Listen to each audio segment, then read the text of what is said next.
Okay, so you've seen the title of this video. You know what time it is. This movie's been out for about a month, a little over a month, and I finally saw it. And I've read the book. It was not my intention to read the book before the movie came out. The book fell in my possession, and that's just what happened. So I happened to finish it, and then a few days later, maybe I think 2 days later, probably saw the movie, and I have some thoughts. So, with that out of the way, today's motion picture discussion. Project Hail Mary. Amaze, amaze, amaze. Let's talk about it.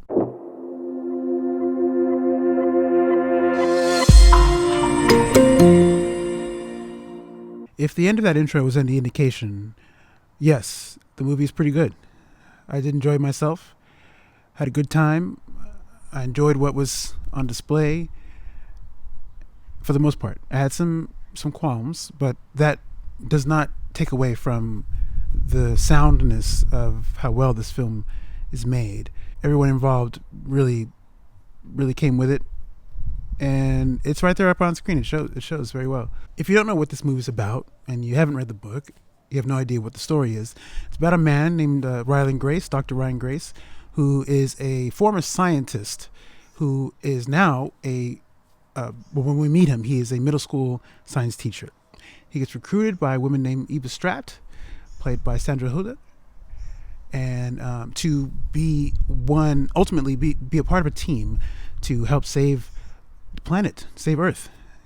Earth is being threatened when the sun is dimming its light, which can result in global cooling and a host of other massive disasters within 25, 30 years or whatever it is. And so Grace gets recruited to join this team of people working to solve the problem. And ultimately, he ends up being one of the only people who becomes instrumental in the Project Hail Mary, which is the last-ditch effort to save planet Earth and perhaps more. Overall, the movie is very well done. I mentioned this is very well made. I think if you haven't seen it, it's a fun time at the movies. It's a feel-good, hopeful movie, not without emotion. Directors Lord and Miller. If you don't know Christopher Miller and Phil Lord, they're the creators behind the Lego movie. They're part of the Spider-Verse films heavily. They've done a lot of cool stuff. And this is another thing they've added to their list of cool stuff. Cool and fun things. This is one of those movies that's going to be a favorite, I think, of a lot of people.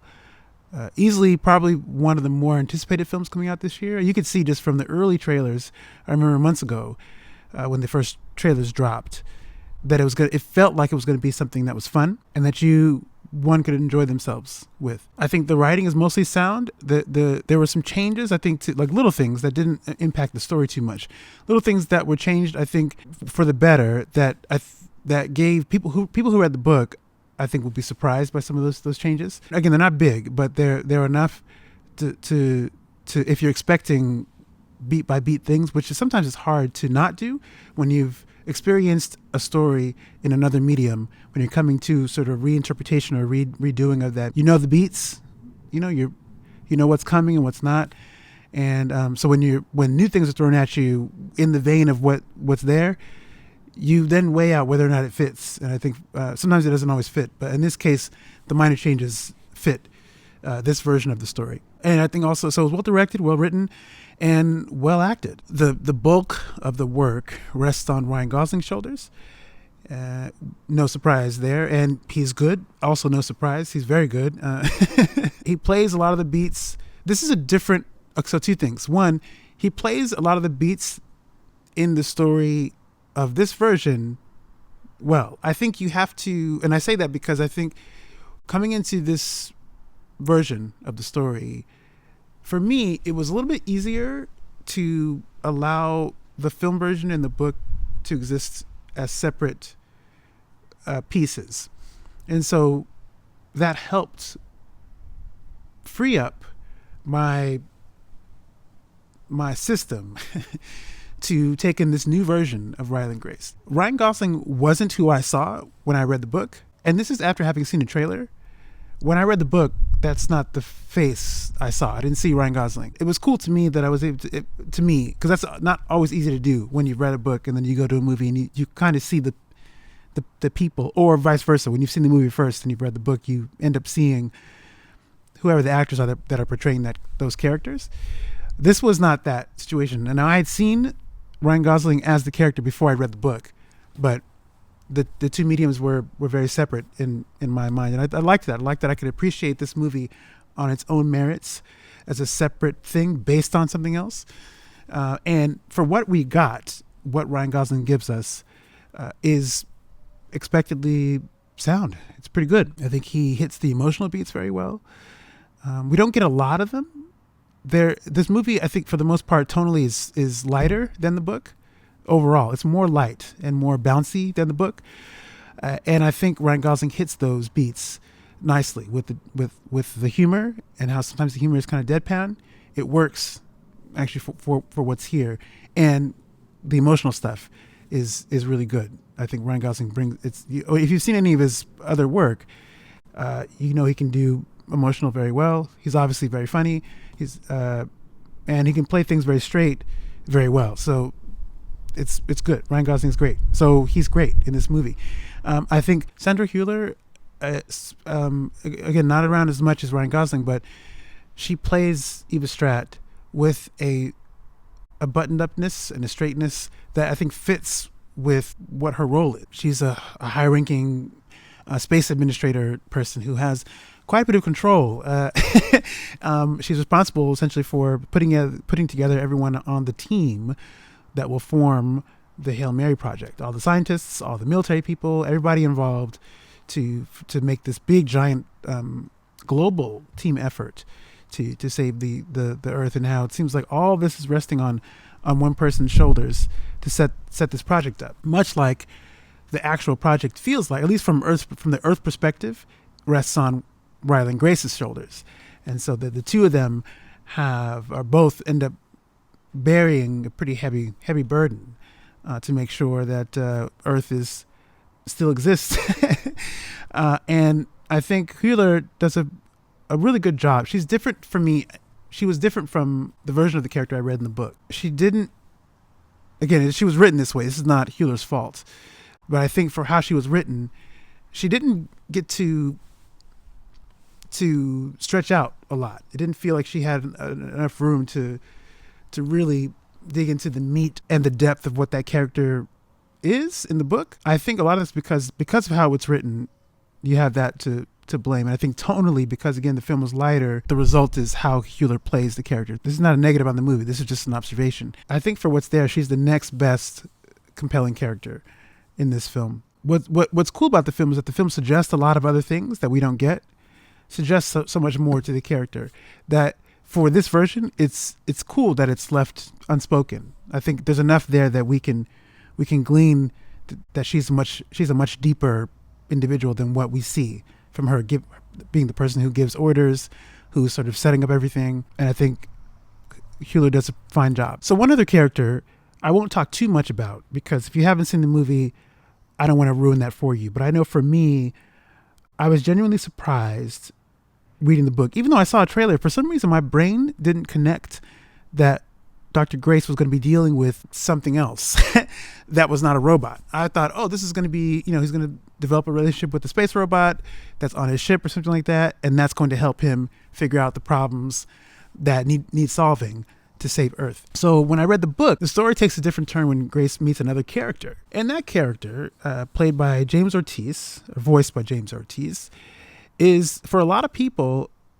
I think the sauce, like the secret sauce of this movie. He's like the Baby Yoda or the whatever, fill in Groot, Baby Groot. That's the place I feel like this character is occupying in people's hearts right now when it comes to talking about this movie or the story. And that's cool. I'll say this, for the version of this movie that we got here, the character that Dr. Riley and Grace meets is the right version of the character for the tone that the movie strikes. And I completely understand why that's a lot of people's favorite character. But to me, I think the real draw is not so much the character, but the dynamic between Dr. Grace and that character. It's how those two learn about each other, how they begin figuring out how each other ticks, how they communicate, and the growing care and friendship between the two. That's the real hook, I think, of this movie. It's done very well for a 2.5 hour movie or whatever. I think that it's just enough time, I think, we spend with them that the relationship feels earned and properly built up. If you know anything about the story, you know that it's very science heavy. And if you're a science nerd or science fiction nerd or whatever, you might enjoy a lot of those like the science, the jargon, and all the in-depth explanations about the problems that the characters are facing, and then the in-depth explanations about how those problems are solved or not solved, and then they have to conduct another experiment to circumvent that and try to figure out a way. Like all the sort of the richness of that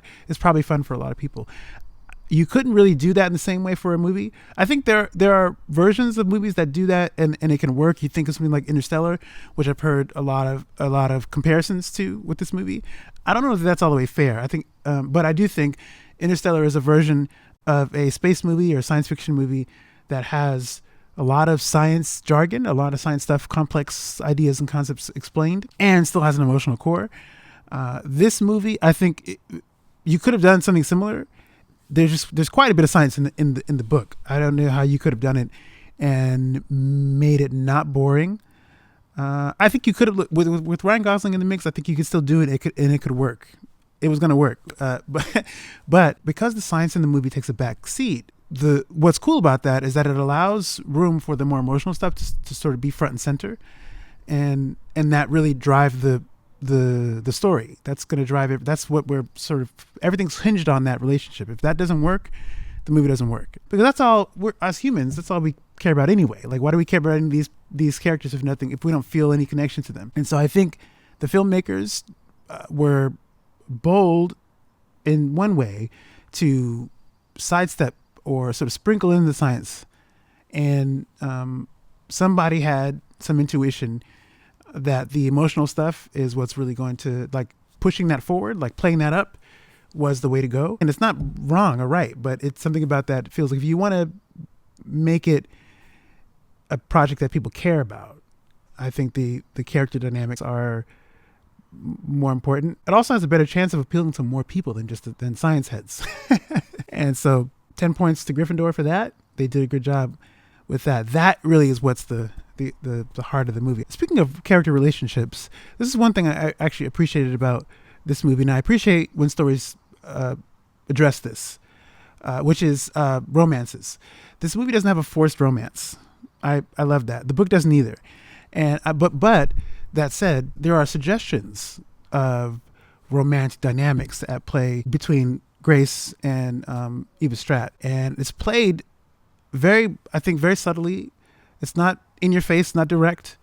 And I kind of like that. I like that there's some suggestion of something that never really gets to become realized, but in a weird way, it gets realized too, and without, not in the typical ways that we expect. When you see two people who spend a lot of time together, who have a lot of scenes together and different dialogue and stuff together, that feels like it could go in that direction.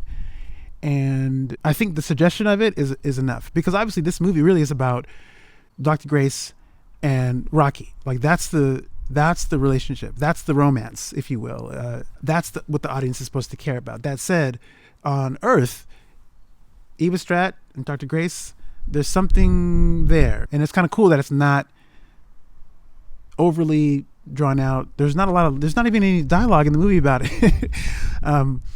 Which is cool. I think this, if you just watch, you can see like what's going on. I like that's there. I think it would be kind of cool if more stories did that kind of thing. I'm speaking to the suggestion. I think, but I can see how for audiences want everything being suggested is kind of maybe annoying. You might want certain characters in certain projects to sort of consummate, or not necessarily consummate, but just have it be clear that, oh, they're going to be together. That's going to be. But sometimes, look, humans are not dumb. You can infer things, and I like that this movie leaves us with the inference that if things were different and the scenario wasn't such that it was that Earth is in dire straits, that you can imagine a world where Dr. Grace and Eva Stratt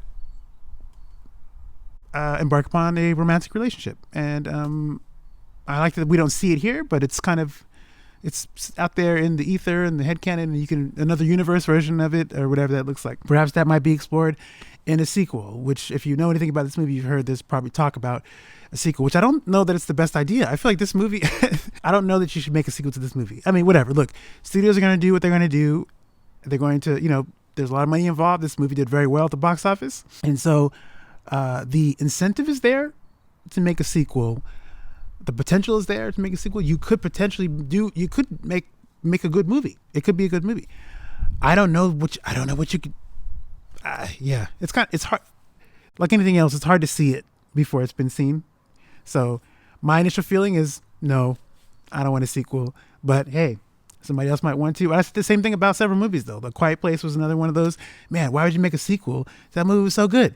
And they found a way to make the second movie very good. It was equally as good. So I think you could do the same thing. Andy Weir seems to be on board. If you've looked at any of the news articles or about that, you might have seen Andy Weir's open to that. But we'll see.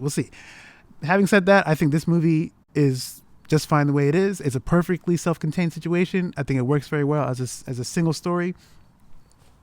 Good. Right now, I'm satisfied. The only qualms I had with the movie, which is not many, I think it is the early in the movie, it felt like things happened too fast. And this is without, I could do a good job of separating my book brain from the movies, specifically in the early parts of the film, because there's so much story to tell. You immediately understand why it plays out the way it does.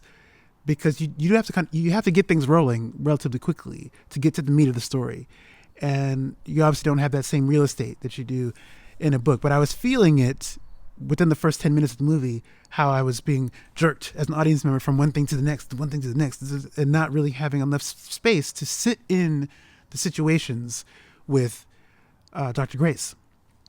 I wanted to be able to sit in it a little bit longer. So that could have meant an extra, a 5 minutes of him realizing what's going on and then, move forward with the story, whatever it is. So that's my little tick mark, I think, against it. I feel like more time in the first 5 or 10 minutes of the film would have helped orient me as an audience member more gently into the proceedings. You kind of just get thrown in.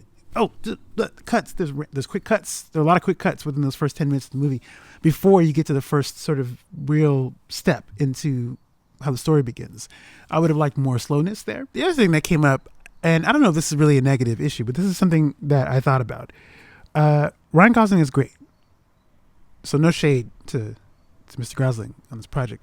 And you can tell me if you agree or not. Personally, Ryan Gosling still felt like, the hot, science teacher. He didn't really feel like an everyman science teacher, which I think that's how Riley Grace felt to me. He felt like he was more like an everyman type of dude. There are pockets of it here, but he's more like at least what I get from watching Ryan Gosling here in this movie is that he's like the cool nerd. He's a nerd, but he's more he's like the hot nerd science guy, and didn't feel like it really resonated with this guy who got really reluctant to get too deep in the proceedings of the mission. But hey, that's just something I noticed. After a while, you forget that. Just an observation. There's a karaoke scene in this movie that, if I'm being honest, felt a little bit too long. You could have cut some of that out, or what would have been more effective is the karaoke scene can play as is, and then have the character who's sing for the first few bars, whatever it is, and have that fade into the musical score of the film as the characters are observing each other and as the room is sort of taking notice of what's happening. That would have been more emotionally, the emotional beats are there. I think what the intention of the scene and that sequence was met.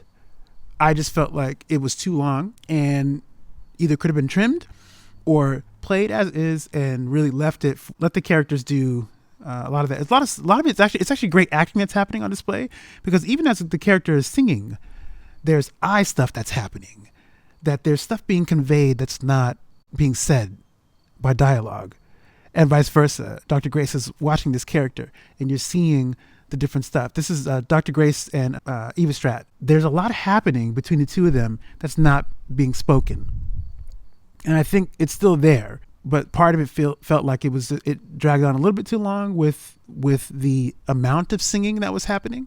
I think have us hear the song for a little bit and then like fade it, and then just see, because then it takes us away from actually hearing the fullness of the stuff, and brings us more into what's happening there. That's just, again, my observation.